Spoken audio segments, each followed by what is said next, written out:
Ohayou gozaimasu, Sasaki desu. Paito! Japan no minasan genki desu ka? O karada daijin shite kudasai. Otondo mo atsui nai ne. Arigatou gozaimasu. Kokoro kara kanji shimasu. Arigatou gozaimasu. Hontou ni itsumo o ino kata arigatou gozaimasu. O karada daijin shite kudasai. Hello po, good morning po sa inyo. I'm Christina Vigar. Salamat po sa inyo. Kape po tayo. Tingnan nyo. Jibansi pa yan. Diba? Maarte po kasi ako yan. Jibansi po yan. Ngayon po, talagang wala ng week, talagang sobra-sobra po mula sa aking puso. Maraming pong salamat sa buong Japan. Tinatanong ko po na malaking utang na loob po sa inyo mula nung tumuntong po ako dito. Sino ba naman po ko na dahilan po ako dito sa Japan? At salamat po, pag-iigihan ko pa po at sa aking mga best friend na si Tricia Bunag. Kay Grace, salamat po, standby po. At kay Bunso, kay Misha, thank you. At sa aking mga ex po dyan, salamat po. Sobrang salamat po sa inyo. Sa sobrang pagmamahal nyo sa akin, ay hindi ko na po kayo nakita. Ngayon po, kung ano po ang inyong tinanim sa akin, ay ibabalik ko lang po sa inyo. Wag na rin po kayong bumalik, utang na loob, dahil ito po ako, talaga nagpapasexy po ako, dahil nga ito po ang aking channel. At legit po yan, although na filter po yan. Pero pag tsaka ka, is tsaka ka. Basihan nyo na lang po sa aking anak, sa aking poging anak. Sino ba naman ang nanay? It's me. I'm Christina Vigar. Thank you po.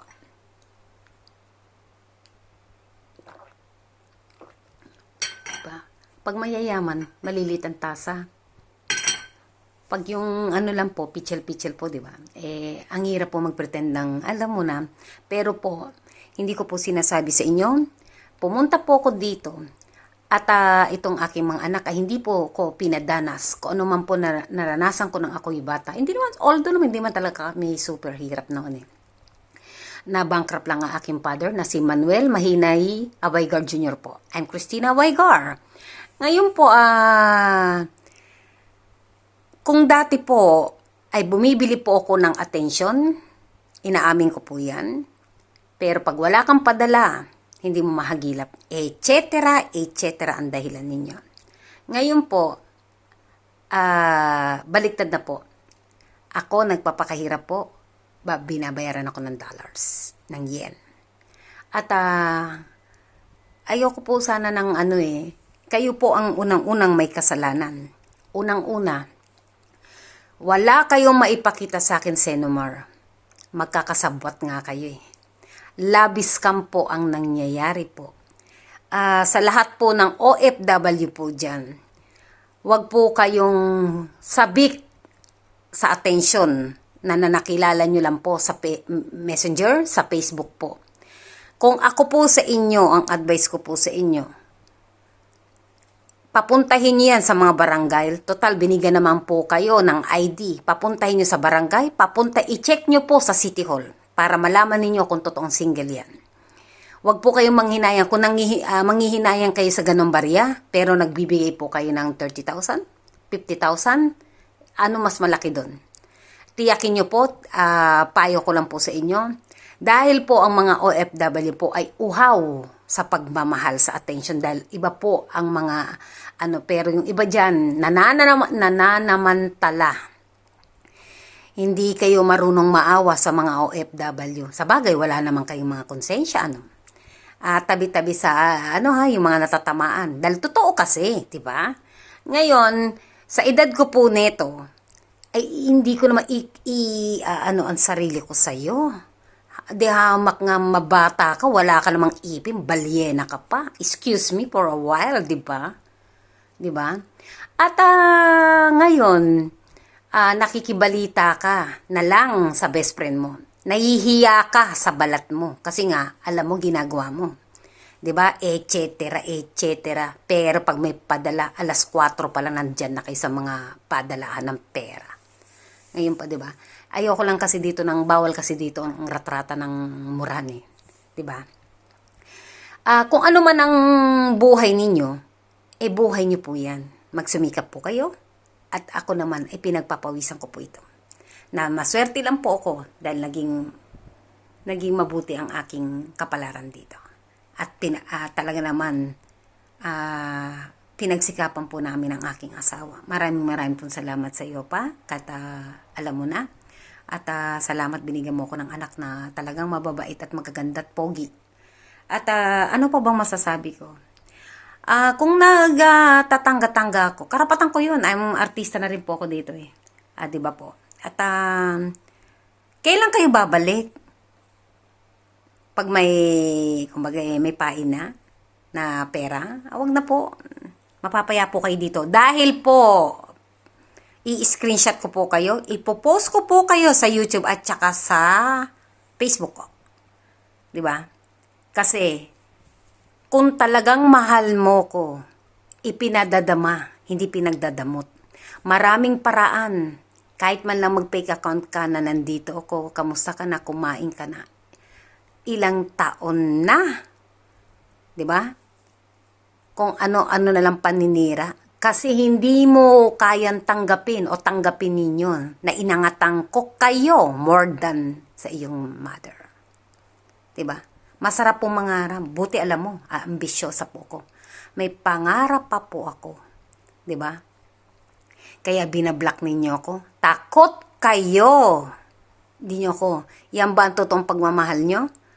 Yung ibang tao, naka-friend mo? Ako mahal mo? Pero naka-lock profile ka. Ako mahal mo, hindi mo ako kayang friend. Ako mahal mo sa isang kapitbahay mo sasabihin. Para man loko-loko na to, 'di ba?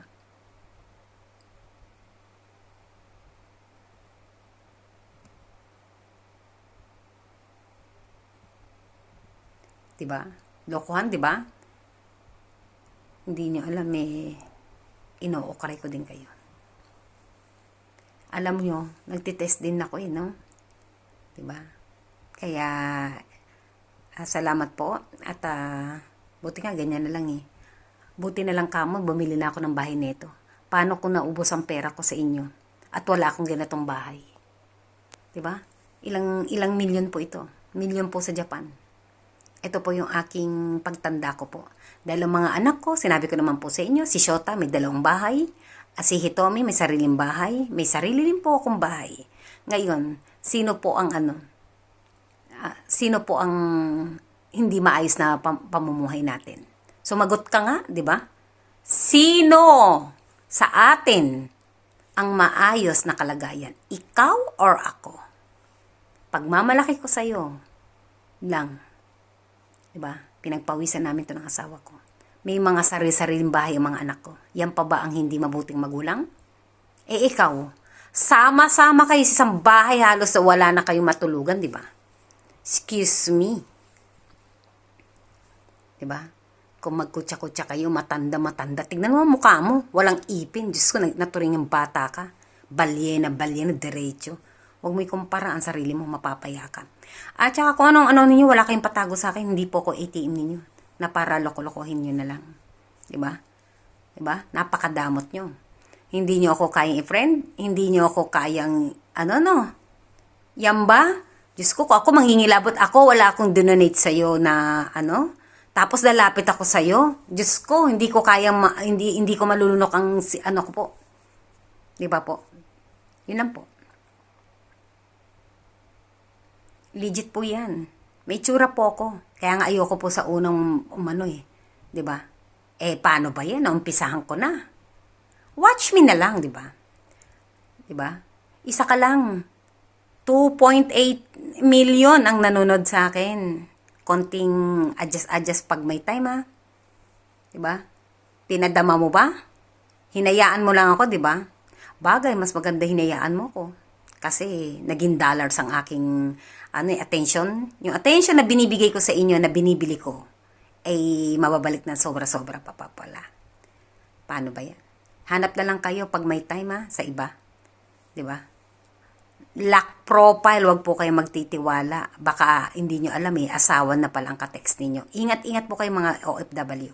Mahalin nyo po ang pera ninyo at iipon nyo na lang para sa inyo. Bumili na lang kayo ganito para at least wala na kayong mapadalahan na pera sa mga lalaki ninyo na niloloko lang kayo.